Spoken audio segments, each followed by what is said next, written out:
massacre of the innocent Muslims in Gujarat. Nothing spontaneous, all pre-planned. And innocent citizens of Gujarat, they were instigated. They were given money, you can see evidence, to kill thousands of innocent Muslims. According to the state of Gujarat, 793 Muslims were killed and 253 Hindus were killed. But according to several human rights organizations, they said approximately 2 to 2,500 innocent human beings were killed. Almost all of them, they were Muslims. Other report says that more than 5,000 innocent Muslims were killed. There were thousands of Muslim women who were raped. There were tens of thousands of Muslims who were asked to leave the house. Their houses were looted. They were burnt. There were tens and thousands of Muslims whose places of business, they were burnt. They were completely destroyed. The people killed in Gujarat massacre is far more the number than the 9/11.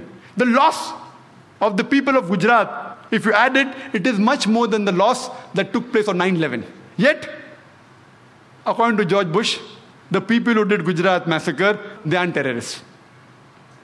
Only if you harm the Americans, then there's a problem.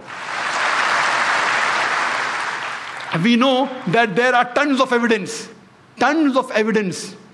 in form of literature, newspaper, booklets. You have the Communism Combat, you have videotapes, VCDs, DVDs, actual recordings of the culprits, the people responsible, yet no action taken.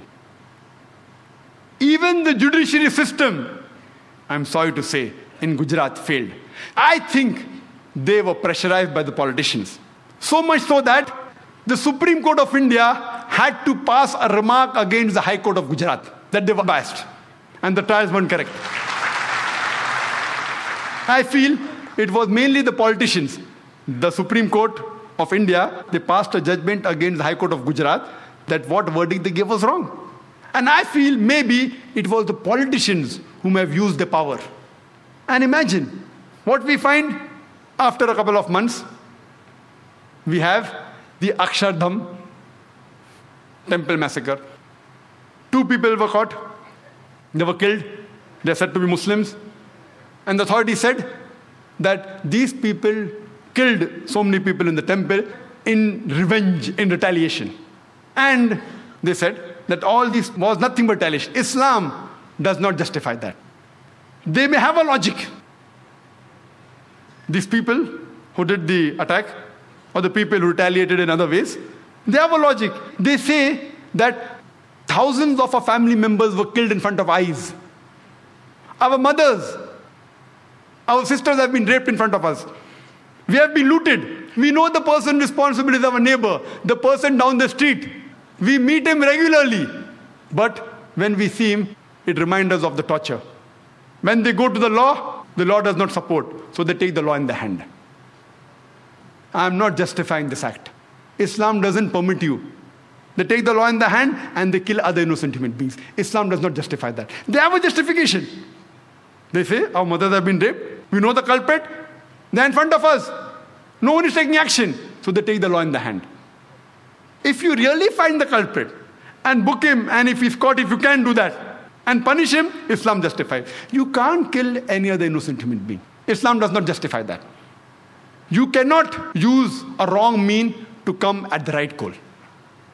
However much you may have sympathy for them, but the point to be noted, Islamically, it is wrong. It's not justified. Killing innocent human beings. Imagine the hundreds of innocent human beings killed by these people in retaliation. They in turn become enemies of Islam. What wrong have they done? It is the same thing. The earlier people killed innocent Muslims. No, you kill innocent Hindus. It's not justified in Islam.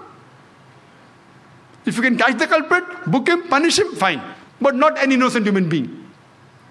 Later on the 11th of July, we have, in this year 2006, we have a series of bomb blasts in the train. 7 bomb blasts in the span of 11 minutes, in which more than 200 innocent human beings were killed. More than 800 were injured. The police and the authorities, they say, this too was in retaliation to the thousands of Muslims killed in Gujarat. The authorities say it is the hand of the LET, Lashkar-e-Toiba. If you look at the sequence of events, could this have been prevented? Easily. Who's responsible? Number one, those politicians who had planned the burning of the coach in the Sabarmati Express at Godhra. They are responsible. Number two, the people at the center government. They could have stopped it, but they belong to the same party. They don't know anything. Number three, the innocent citizens of Gujarat. They were instigated against the Muslims. And they fell in the trap. They too are responsible. Number four, the police of Gujarat could have easily prevented. They didn't do it. They are responsible. And we know from records that most of the places, it was done under the supervision of the police. If you see the commission report. They too are responsible. Number five, the judiciary system of Gujarat. They didn't take action.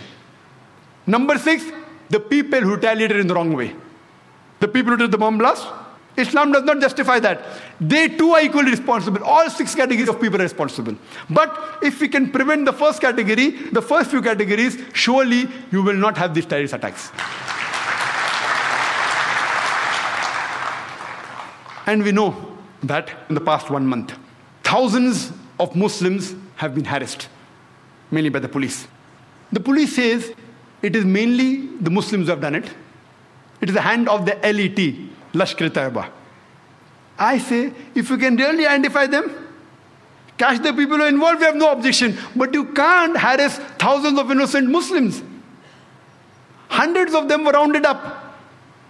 Hundreds of Muslims, they were detained for days and weeks together. As Justice Suraj said, that hundreds of them, they had been rounded up. Even their family was not informed. Imagine. And the thousands of innocent family members, they too have been harassed. We know about 22 to 25 so far have been officially arrested. All of them, 100%. None of them, not a single arrested case is directly linked with the train bomb blast of Bombay. All of them indirectly related to some other event. If you really catch the culprit, if you have proof, we have no objection. But at random picking up the Muslims, what signals are you sending? We know that about more than 300 innocent people were rounded up in Malvani. More than 300. For what? For interrogation. Any logical person will tell you that for interrogation, minimum, you at least require 3 or 4 policemen. If you want to do a proper interrogation, 1 policeman to threaten, 1 to have a soft approach, 1 to note down, maybe 1 to observe. At least 3, if not 4, minimum 3, for a proper interrogation. It takes minimum 1 or 2 hours. People, experts say 4 or 5 hours. I say minimum at least 1 or 2 hours. How many interrogation can you do? What is the manpower of the Malvani police station? What is the manpower? How many can they do in a day? 10, 20, 30, 40? How many? How many? What is the manpower? What is the force? Maximum 100 if you let it go. They round up more than 300 people, keep them waiting for the full day, then they take the telephone number and address and leave them. What signals are you sending? It is my request that the police should take the Muslims in confidence. Recently, after the bomb blast, there was a program organized by the non-Muslim. How we have Muslims have here on terrorism. Similar, there was a program organized by the non-Muslims on similar topics. Topic was different, but the issue was the same. By the non-Muslims. And the organizers had invited 2 ex-senior police officials from Bombay. Ex. One of them comes and blames the madrasa of Pakistan, the reason for terrorist attacks here. Second one comes and blames the madrasas of India. In the speech, you tell them that they should have computers, English, no problem, I'm with you.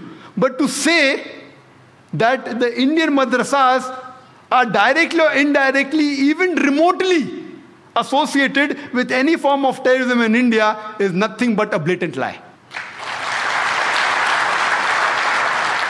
Unfortunately for that police officer, there was one of the senior advocates in the audience. After the talk, he went and told him that, can you even give me a single white paper, single proof that any madrasa in India has been